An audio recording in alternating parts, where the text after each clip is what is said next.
Olá a todos, eu sou Fernando Rodrigues, jornalista da Fundação ProRim, e esse é o ProRimcast, o nosso videocast de saúde e prevenção.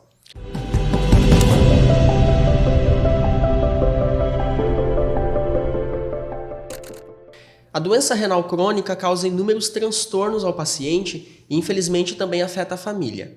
Além dos sintomas físicos e emocionais, muitos pacientes ficam impedidos de trabalhar devido à fragilidade causada pela doença.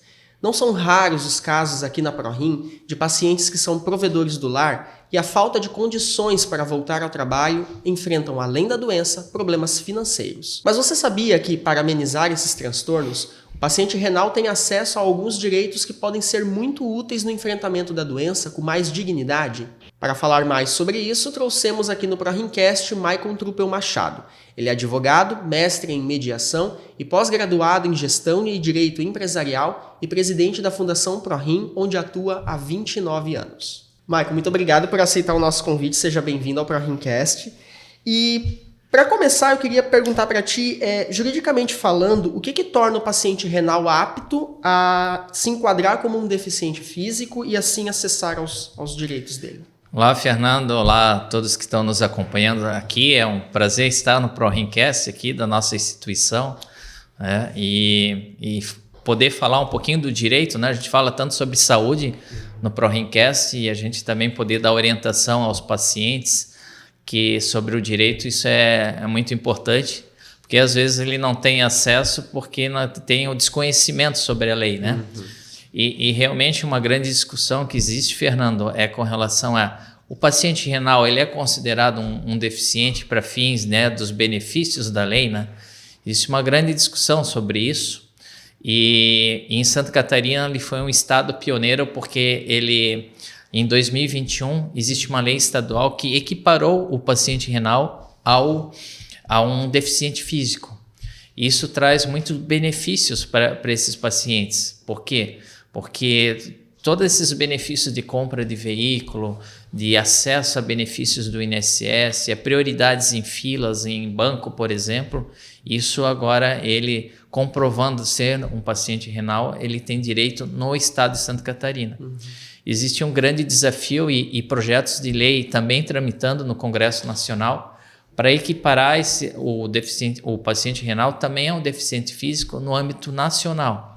Por quê? Porque existem leis federais que não reconhecem a lei estadual, né? Então, para alguns benefícios como isenção de impostos federais para compra de um veículo, que é um exemplo, teria que ter esse reconhecimento federal através de uma lei federal. Uhum. Mas para o paciente, o fato de aqui no nosso estado de Santa Catarina ter esse reconhecimento já é um grande avanço. Uhum. A gente sabe, né, aqui, ainda mais aqui pela Fundação, né, que tem muitos pacientes nossos que acabam se aposentando, se enquadrando naquela categoria de invalidez, né? Como é que acontece esse processo? O paciente ele descobre a doença renal, ele automaticamente se aposenta ou ele precisa ir até um local? O que ele precisa levar de provas de que ele precisa dessa aposentadoria? Existem várias fases da doença renal, né? Desde um tratamento conservador, onde que ainda ele está em atendimento ambulatorial, que é o estágio 1 ao 5, onde ali ele tem ainda condições de trabalhar, na grande sua maioria, né? A partir do momento que ele entra em hemodiálise, ele tem o benefício automático do INSS pela invalidez, né? Devido a essa frequência que ele precisa fazer a terapia dele, dia sim, dia não, e até mesmo o desgaste físico que ele tem com a doença, né?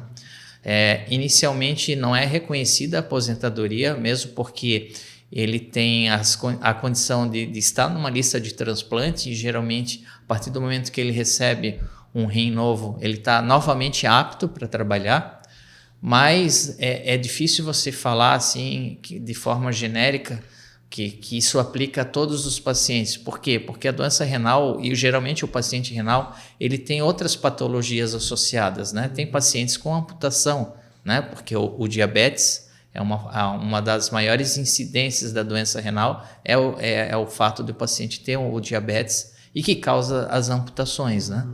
Então, na verdade, o que acontece o paciente ele passa por uma perícia no INSS, e o médico do INSS que vai dizer se vai acontecer o afastamento ou não, se vai acontecer a aposentadoria ou não. Mas na grande maioria o paciente ele recebe durante o período de hemodiálise o auxílio doença, né? Pelo fato dele estar fazendo a terapia renal, né? Isso é o que mais acontece. Isso varia de estado para estado ou é um acesso que ele é garantido nacionalmente? Com relação ao benefício do INSS, isso é uma lei federal, né? Então isso é uma regra geral no Brasil, no caso, federal, né? E em questão ao FGTS, o paciente ele tem o direito ao saque? Justamente, existe lá na normativa do FGTS algumas condições de saque do FGTS, fora aquela condição normal do desemprego do trabalhador, né? E uma delas existe lá a nefropatia grave, né? Que isso autoriza o paciente que já está em hemodiálise, que daí seria o estágio final da doença renal, né? O tratamento conservador, dificilmente ele vai conseguir sacar esse FGTS, a não ser que ele busque no judiciário, né, uma liminar, algo nesse sentido, mas o paciente em hemodiálise, na grande maioria, a Caixa Econômica, que é a gestora do fundo de garantia, libera através de um laudo que ele tem que pedir para o médico nefrologista dele, onde ele vai constatar que o paciente está em hemodiálise, que existe, no caso, o enquadramento da nefropatia grave, né? E em questão ao direito do BPC, né? O que é o BPC e como é que o paciente pode acessar?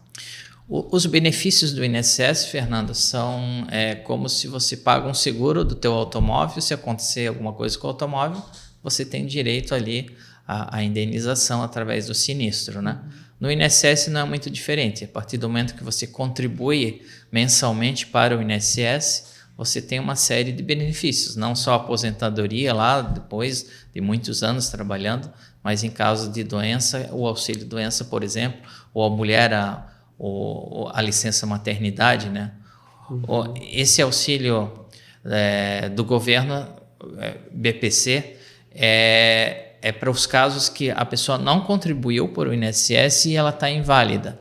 Então, ela passa, na verdade, é um benefício assistencial, não é um benefício previdenciário.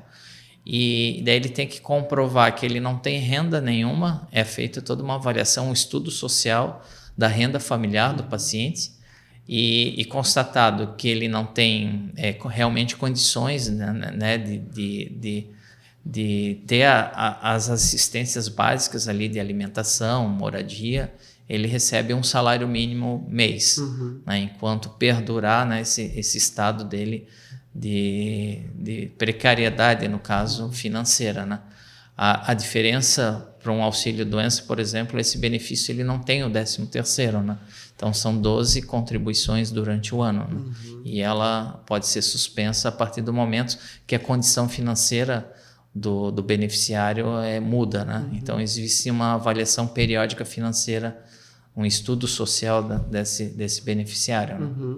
E aí é dentro dessa questão do BPC que entra paciente criança, por exemplo, porque não teve a contribuição com o INSS, né? Justamente. Porque nunca contribuiu, já a doença vem, né, desde a infância, nunca trabalhou e dificilmente vai conseguir, né? Apesar de que a gente sabe que tem alguns pacientes que ainda fazem hemodiálise e conseguem trabalhar, né? Geralmente esse paciente é aquele paciente que faz hemodiálise no 3º turno, a diálise à noite, né? Durante o dia ele consegue trabalhar. Alguns a gente vê também na sala de hemodiálise com o seu notebook ali, trabalhando durante a sessão de hemodiálise, né? Como uma espécie de um home office, né? Mas na grande maioria realmente é uma doença, né, que gera um desgaste físico e emocional muito grande e eles não conseguem trabalhar. Né?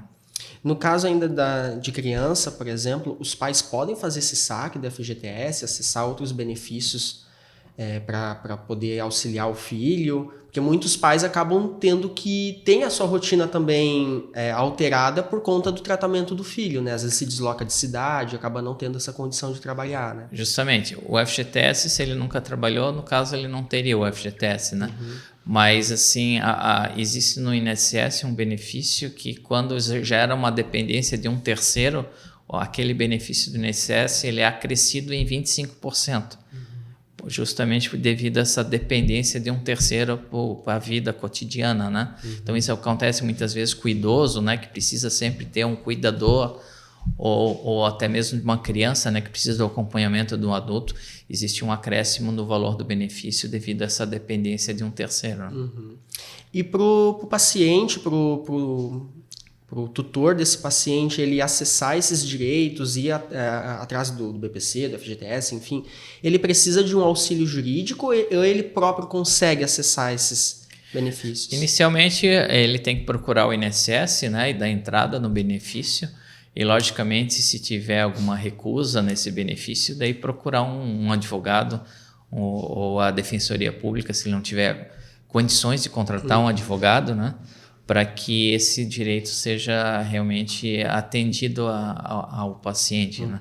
Esse é o caminho. Procurar um advogado. Quem não tem condições, todo estado existe uma Defensoria Pública, que são advogados públicos pagos pelo estado para que entrem com as ações em defesa da comunidade. Né? Marco, a gente já viu várias histórias aqui na ProRim, né, de pacientes que são pegos de surpresa, né? Um belo dia passa mal, vai para o hospital e descobre que entrou em falência renal e vai ter que precisar da hemodiálise, né?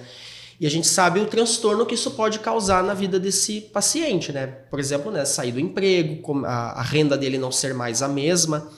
Então, o que a legislação ela prevê para esse paciente renal para que ele não tenha prejuízos? Por exemplo, ele está financiando um carro ou uma casa e agora, por conta da doença, ele não vai mais conseguir honrar com essa dívida.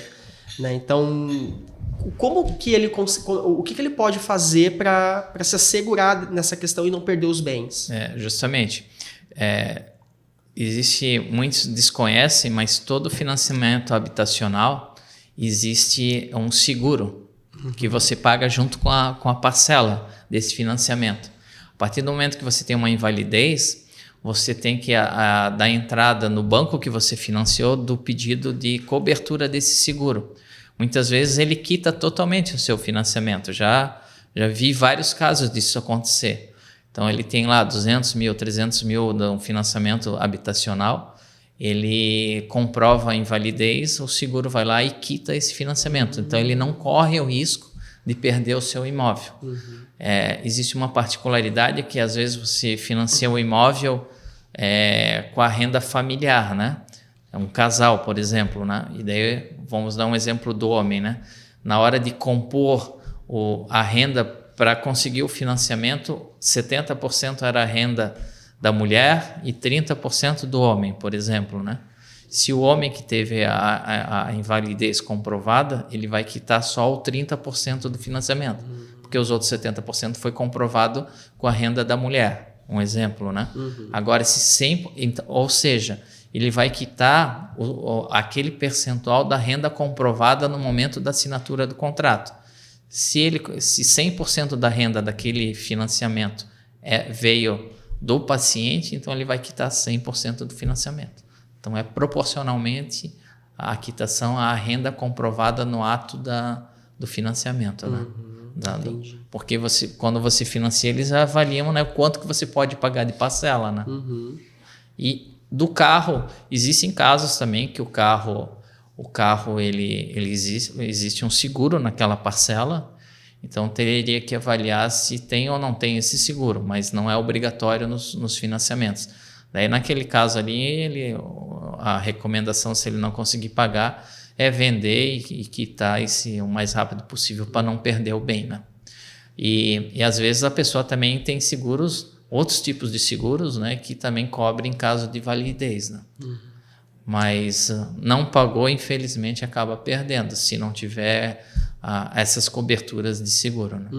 E essas coberturas de seguro geralmente é opcional? Em financiamento habitacional é obrigatório. Então ele sempre vai ter direito. Justamente, né, a casa própria, né, existe toda uma importância ali da residência, então esse seguro é obrigatório.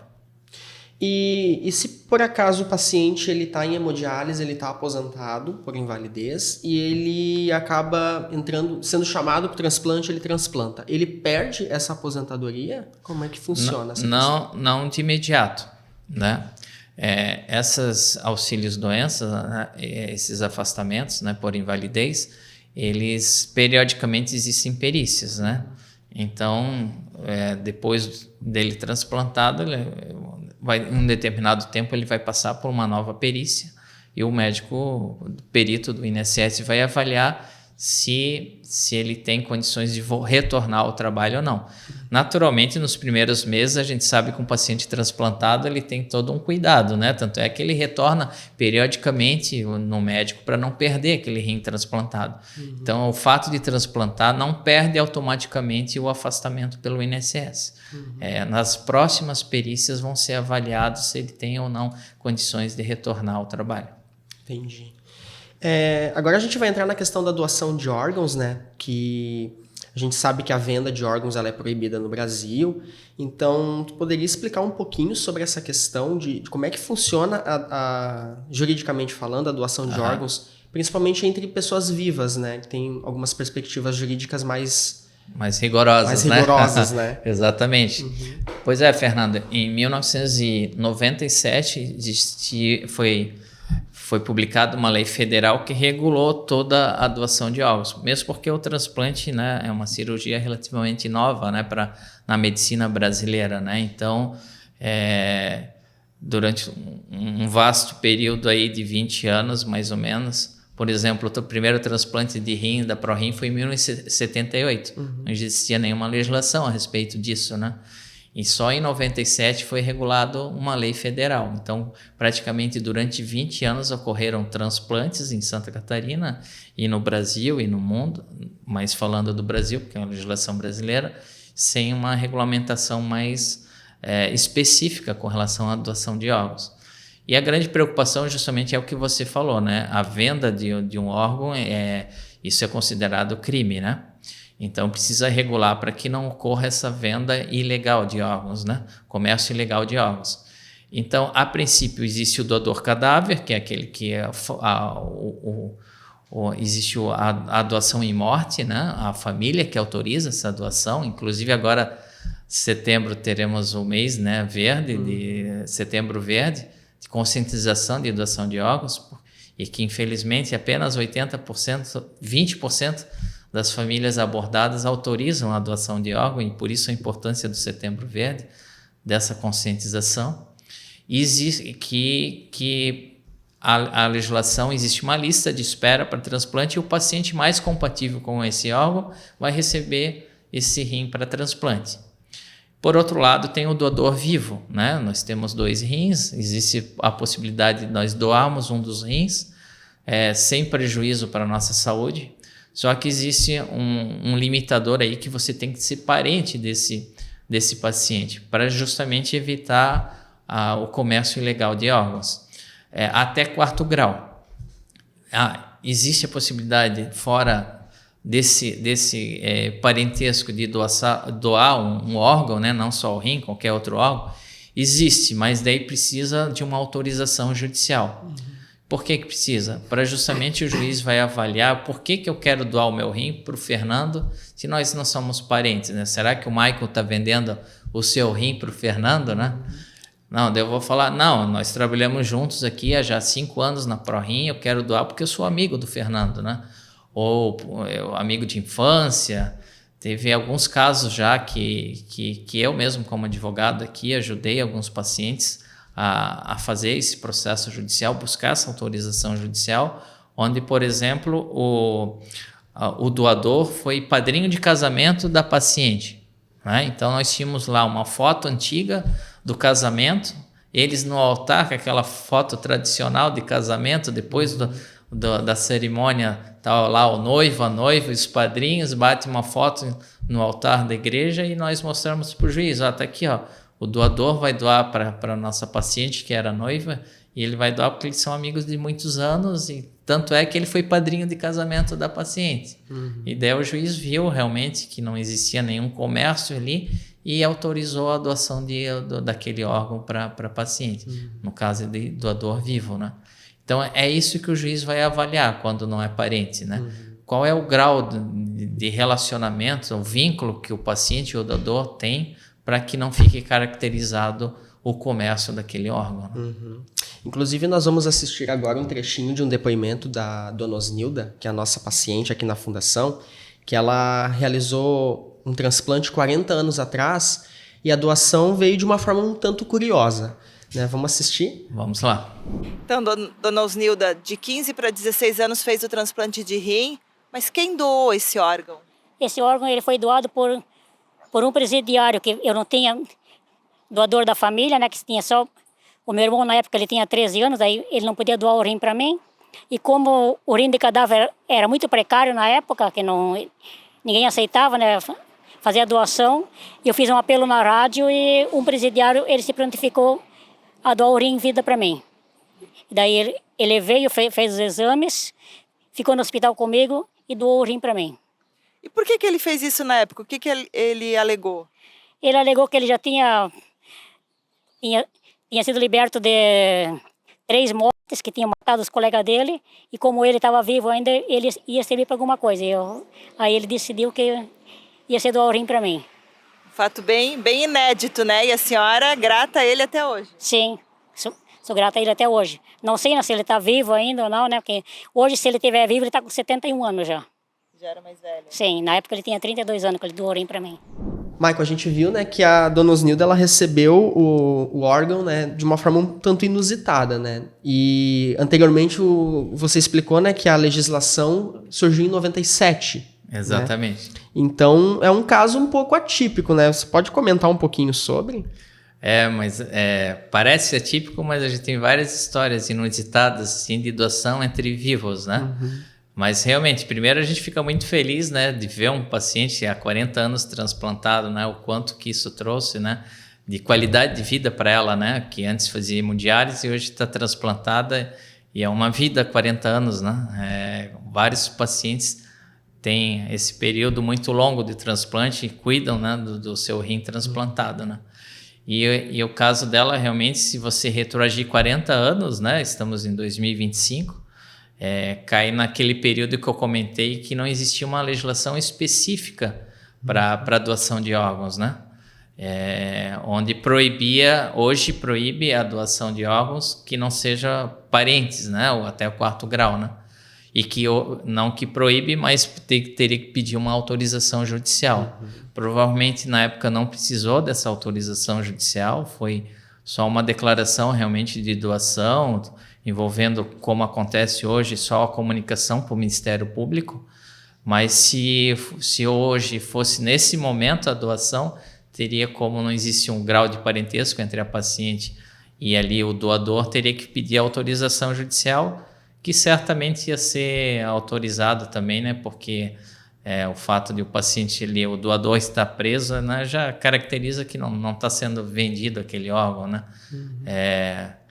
Mas passaria hoje, se fosse hoje, por uma autorização judicial, essa doação entre o presidiário ali e a nossa paciente. A gente viu ali no vídeo, né, que a dona Osnilda falou que não tinha doador compatível com ela, né? Sim. Tinha o irmão, mas o irmão tinha 13 anos. Na época ele não podia doar. Essa questão ainda é válida até hoje? Menores de idade não podem fazer doação de órgãos? Sim, porque, né, existe toda uma preocupação com a criança, né? E uma tutela, né, o Ministério Público, né, pela saúde dessa criança, né? Então, realmente, só no caso doador vivo que a gente está falando, né, Fernando? Logicamente, crianças, infelizmente, também vêm a óbito, né, e às vezes esses órgãos são doados daí para outras crianças, né? Que são, dependendo do tamanho, o ideal é que um órgão seja de criança para criança, né? Por causa do tamanho, né, dos órgãos, né? Mas realmente hoje doador vivo não é feito com crianças, né? Só a partir dos 18 anos da maioridade. Sim. Voltando na parte assim do acesso aos benefícios, né? Como é que por exemplo, na questão de um carro, como que o paciente renal ele tem acesso a algum benefício, alguma não é vantagem a palavra. Isenções, né? Como é que funciona? Justamente com relação ao veículo, existem 3 impostos em específico. Né? O IPI, né, que é o imposto, né, da federal, né, que daí existe uma legislação federal onde que você, na Receita Federal, você pede essa isenção no momento da compra, comprovando a sua doença, né? Existe o ICMS, que é um imposto estadual. O ICMS varia de estado para estado. Tem estados que dão isenção para o paciente renal, outros não, ou alguns dão isenções parciais. Alguns limitam o valor do carro, né? Santa Catarina, por exemplo, não tem limitador nenhum para o valor do carro, né? Outros estados limitam em 70 mil, limitam em 100 mil, né? Para também não ter abuso do paciente ir lá e comprar uma Ferrari, né? E usar de forma desvirtuada o benefício, né? Ou através de terceiros, né? Usar algum artifício para adquirir um bem de luxo que não é o objetivo da lei, né? E tem o IPVA também, que é aquele imposto que quem tem veículo paga anualmente, né? E também tem estados que isentam os pacientes renais do IPVA. E para isso, né, tem que ir junto ao Detran, ao órgão, né, que regula as transferências de veículos, comprovar a doença e conseguir uma autorização para essa isenção. Então, basicamente, são esses 3 impostos, né? O IPI é um imposto federal, então, de modo geral, todos têm direito, todos os pacientes. O IPVA e o ICMS varia de estado para estado. E o paciente ele só tem acesso a essas informações exteriores ou dentro das clínicas ele consegue receber essas orientações, por exemplo, com o assistente social, né? Qual que é o papel do assistente social? Justamente, assistente social é um pilar de apoio para os pacientes renais, já que as clínicas de hemodiálise, pela normativa do Ministério da Saúde, é obrigatório ter serviço social, assim como nutrição, psicologia, né? Então, um bom apoio para os pacientes é primeiro procurar o serviço social da sua clínica, onde ele faz hemodiálise, que certamente ela vai dar esses caminhos, né? Aonde buscar esses direitos, né? E posteriormente, se não conseguir, logicamente, procurar um advogado que ele, de forma judicial, vai buscar que esses direitos sejam respeitados para o paciente. Marco, a gente está encerrando a nossa entrevista. Eu queria que tu aproveitasse esse momento para deixar uma mensagem para o paciente renal sobre os direitos dele, os acessos e como proceder, né? Eu sempre falo, né, que a Fundação ProRim, ela tem como pilares, né, a defender a causa do paciente renal. Não se limita aqui, a gente está preparado, tem alta tecnologia, programas de qualidade que mentam, né? Uma certificação internacional para bem atender o paciente no dia a dia, no tratamento dele. Seja na diálise peritoneal, através do transplante, que completamos agora recentemente 2.000 transplantes. A hemodiálise, né? Que a ProRim tem os índices de mortalidade, menores índices de mortalidade do Brasil. A gente sabe que é uma doença grave pela SBN, que é a Sociedade Brasileira de Nefrologia. Hoje o índice de mortalidade do paciente em diálise, em média, de todas as clínicas do Brasil, é em torno de 18%, 19%, varia de um ano para outro, né? E aqui na ProRim fica abaixo de 10% esse índice de mortalidade. Mas trabalhar pela causa do paciente, brigar por uma consulta nos municípios, por exemplo, que hoje é uma deficiência, muitos municípios não têm médico nefrologista na atenção básica, né? Eu mesmo estive já no Congresso defendendo isso. A gente está visitando secretarias de saúde de vários municípios para firmar convênios com a fundação, ou mesmo eles terem, né, um médico nefrologista na rede básica, porque a realidade que a gente vê é o paciente do dia para a noite bater num hospital, numa urgência e descobrir que está com problema renal, né? Se os municípios tiverem um bom ambulatório e fazer o diagnóstico precoce dessa doença renal, tem como postergar a entrada do paciente em hemodiálise ou evitar que ele entre em hemodiálise, né? Então, tem médicos nefrologistas na atenção básica, nos postos de saúde, para que aconteça esse diagnóstico precoce essencial, e a gente tem brigado por isso. Assim como, né, participamos dessa lei estadual aqui em Santa Catarina, através desse relacionamento que nós temos com os deputados, para que fosse reconhecido e equiparado o direito do paciente a um deficiente físico, né? Não taxar ele como deficiente físico, esse não foi o propósito. O propósito foi equiparar os direitos de um paciente renal de uma doença que realmente gera um impacto muito grande para o paciente, um impacto social, né? Na família, né? Ele deixa de trabalhar, né? Perde a renda dele, tem esse compromisso de estar dia sim, dia não aqui conosco. Muitas vezes quer viajar com a família e ir para a praia, não pode, porque tem que estar aqui fazendo o seu tratamento, né? Então é isso que a ProRim, para isso que a ProRim existe há quase 40 anos, para ter esse olhar para o paciente renal, né? Em todos os aspectos, né? Seja se ele precisar de tratamento, mas também a gente falar sobre prevenção, sobre direitos dos pacientes renais, né? Para que hoje existem em torno de 172 mil pacientes que fazem hemodiálise no Brasil e, infelizmente, ano a ano tem crescido esse número, né? Assim como existe 42 mil pacientes aguardando na lista de espera por um transplante, né? Então, esse é o grande propósito da ProRim, a gente está trabalhando para isso de diversas formas, né? E quero agradecer também, Fernando, a todas as empresas amigas da Fundação ProRim, que através do compromisso mensal, da doação mensal, dentro do programa de responsabilidade social dessas empresas, é possível a gente atender todos esses mais de 5 mil pacientes mensalmente que a ProRim realiza em tratamentos de hemodiálise. Ano passado, 2024, foram 119 mil sessões de hemodiálise pelo SUS, né?